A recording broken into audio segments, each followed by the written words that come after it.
plus, mais il y en a encore,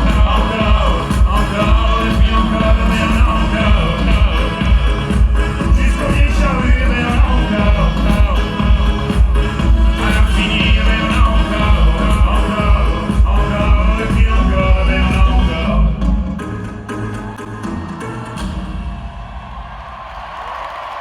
Salut à toutes et à tous. Depuis 2006, je vous fais rencontrer les richesses humaines des Vieilles Charrues. Et pour la 30e édition, je suis accompagné de Lino. Salut Lino. Salut. T'as quel âge toi? T'as 26 ans? T'as pas 26 ans? Non, je déconne, j'ai 14 ans. 14 ans, c'est une bonne blague. On y va. Moi je le disais pour te faire réagir seulement. Toi t'y pensais. Rendez-vous, rendez-vous, rendez-vous au prochain règlement. Rendez-vous, rendez-vous, rendez-vous sûrement au prochain règlement. Bonjour Jérôme, qu'est-ce que tu fais ici? Bonjour. Ma fonction, c'est que je suis éclairagiste et opérateur, donc avec toute une équipe, ce qu'on fait, c'est que on installe le matériel lumière. En l'occurrence, moi, je suis éclairagiste. Donc, on installe tout le kit lumière pour la scène 1, la grande scène, sur le festival. Et après l'installation, phase de test. Et puis ensuite, on fait tout ce qui est la phase de programmation. Aussi bien en régie, donc ce qu'on appelle FOH, nous, la régie façade.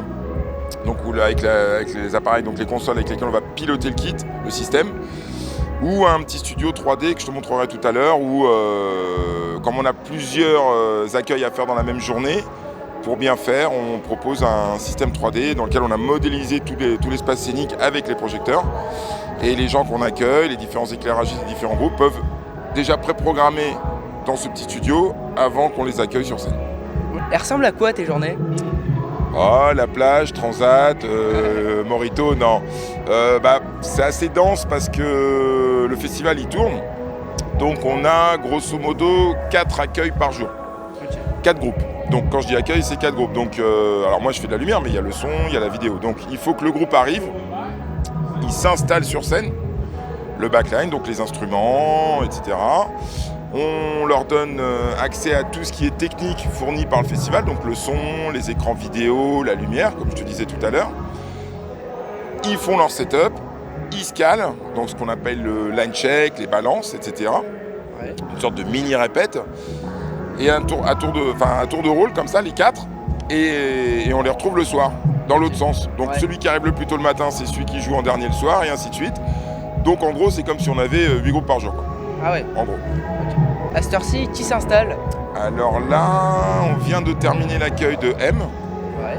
qui va jouer en avant-dernière position ce soir. Et on a eu Céleste ce matin, la petite sœur de Beyoncé, et puis là on est sur Midnight Hall. Ok. Voilà.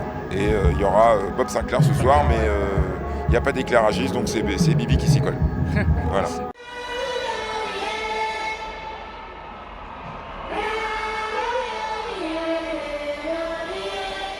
Justement, tu peux me raconter une histoire de chance qui t'est arrivée? Chance, ouais, alors c'est plus du feeling en fait, c'est imaginons que quand tu joues sur un groupe que tu connais, en gros ils connaissent leur musique, tu connais aussi les différents tableaux que tu veux faire, les différentes images, et tu connais les morceaux. Mais par exemple si tu joues sur un groupe que tu ne connais pas, donc que tu accueilles parce qu'il n'y a pas d'éclairagiste qui est venu, bon voilà, il faut bien éclairer le groupe, là c'est une sorte de feeling.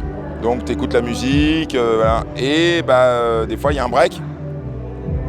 C'est là que si tu as le feeling et donc un petit peu de chance, tu arrives à le marquer comme il se doit, comme si c'était normal. Donc on considère que c'est de la chance. Voilà. Après en technique, il n'y a pas beaucoup de chance. C'est 0 ça marche pas, 1 ça marche. On est assez pragmatique et rationnel. Et en même temps, un peu artiste? Les artistes, non, les artistes ils sont sur scène, nous on est des techniciens. Mais oui, il y a une démarche artistique, oui. Ouais. Moi, pour ma part, alors on a tous des parcours différents. Moi, j'ai fait un petit peu de théâtre, des compagnies de danse, etc. Donc oui, j'aime la lumière. Ça fait partie d'un tout, quoi. La lumière toute seule, elle sert à rien. Elle accompagne un visuel, elle accompagne un danseur, un mouvement, elle accompagne du son, une image. Et ce qui est important de comprendre, c'est qu'un spectacle, c'est la symbiose de tout ça, quoi. Ouais. Si t'as pas de son sur un concert, c'est pourri. Oui, c'est mieux. Si t'as pas de lumière, c'est pourri. Si t'as pas maintenant les médias dans les écrans, c'est moins, ça amène de la richesse et voilà. Donc on n'est pas artiste, mais on a une démarche artistique, quoi. Voilà. Voilà. J'ai l'impression que le son c'est un peu la cuisine et l'éclairage c'est un peu le service. Comme dans un restaurant, oui, c'est pas faux, puisque le son, on se rend pas compte, mais c'est un super boulot, c'est super dur, c'est très technique. Et effectivement, un chanteur, un musicien est branché, donc il est sonorisé, on l'entend. Et donc grâce à l'équipe du son. Et nous, on fait l'enrobage, on fait la partie visuelle. Donc forcément, oui, ça parle plus aux gens, les couleurs, les formes, les effets, la dynamique, etc. qu'on peut amener avec la lumière. Donc oui, peut-être pour un néophyte, c'est un peu plus parlant. Même si en fin de compte, le son est super important et il est là. Et comme je te disais, c'est un bon spectacle, c'est quand le public repart conquis, ravi, et qu'il n'y a eu aucun problème ni en lumière, ni en son, ni en médias, ni pour l'artiste, ni pour personne d'ailleurs. Et ce qui fait que la technique, on ne doit pas la voir, on ne doit pas la ressentir en fait. Moi, quand je fais un effet en lumière, il accompagne donc effectivement un élément sur scène, donc ça peut être du son, etc. Mais il ne faut pas qu'on s'en rende compte en fait. Ouais. Tu vois ce que je veux dire, c'est l'intérêt, c'est que justement l'effet, il habille quelque chose, pas qu'on voit l'effet pour l'effet, quoi. Oui. Voilà. Et c'est pareil pour le son. Et c'est un gros boulot le son, attention. Ouais. Surtout quand il y a des musiciens, c'est. Tu es formateur aussi. C'est quoi la méthode Jérôme? J'ai pas de méthode. Oui, je suis formateur donc dans des écoles je suis de Paris, donc dans la région parisienne. Et je forme sur ce que je fais au quotidien, donc de la 3D, les logiciels donc dédiés à la lumière et la console lumière. Donc en l'occurrence là, c'est des projets de la marque Emanating, donc des grands Emma, qui est la console plus ou moins la plus répandue dans le monde. Donc je forme des jeunes ou des moins jeunes d'ailleurs à apprendre ce que je fais tous les jours. Et Jérôme, il n'a pas de méthode. Parce que je pars du principe que les gens arrivent en formation avec des niveaux différents. Donc du coup, c'est à moi de m'adapter et puis de les amener là où je peux les amener, surtout. C'est ça. Et là où ils ont besoin d'être amenés. Voilà. Dans le sens où je fais une différence entre quelqu'un qui fait de la tournée mondiale et quelqu'un qui travaille dans son théâtre à huis clos, il n'aura pas les mêmes demandes. Voilà. Mais j'ai pas de méthode, je m'adapte. Ok. Et tout le monde ferme les yeux.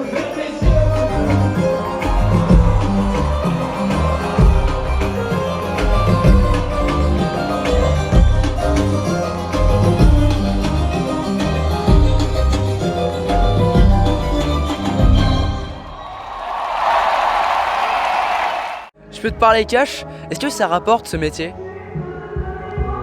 J'en vis suffisamment pour élever pour gérer mon quotidien, ma famille. C'est comme tous les métiers, c'est un métier de sacrifice, c'est beaucoup de travail, beaucoup d'heures. Quand on bosse pas, on continue à bosser parce qu'on s'update, on découvre des nouveaux trucs. Je crois que on fait pas ça pour l'argent, c'est des métiers passion.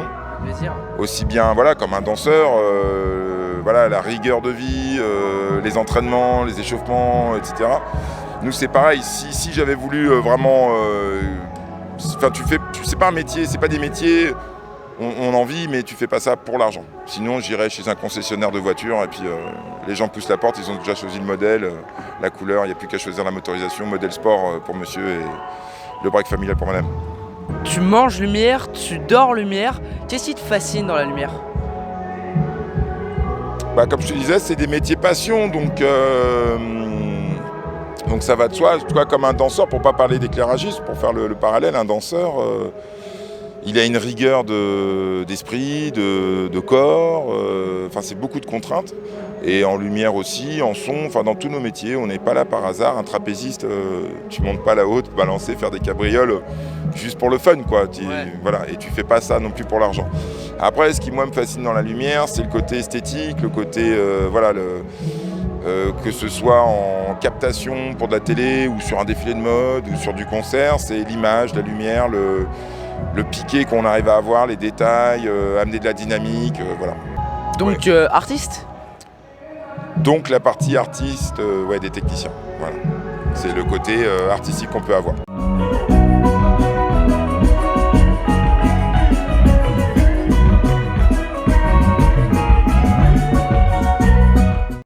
Dernière question, c'est la 30e édition des Vieilles Charrues. Ça représente quoi pour toi d'être ici? Alors moi c'est ma première fois. J'ai jamais fait les Vieilles Charrues auparavant, j'ai fait d'autres festivals. 30e édition, oui, c'est important, c'est pas rien. Surtout que les Vieilles Charrues, c'est un peu mythique quand même comme festival. Il y en a plein d'autres, mais Celui-là, c'est, je crois, un des plus gros, voire un des plus vieux aussi. Et c'est c'est un îlot, la Bretagne. Tout est un petit peu rodé parce que c'est un festival qui est installé. Les gens qui sont là, qui le font tous les ans, ne sont pas novices, donc c'est un truc qui marche. Il y a un vrai public. Oui, 30e année, forcément 30e édition, c'est quelque chose d'important. Et puis il y a des beaux artistes et tout. Non, je suis très fier d'être au Vieilles Charrues déjà. Donc encore plus sur la 30e édition.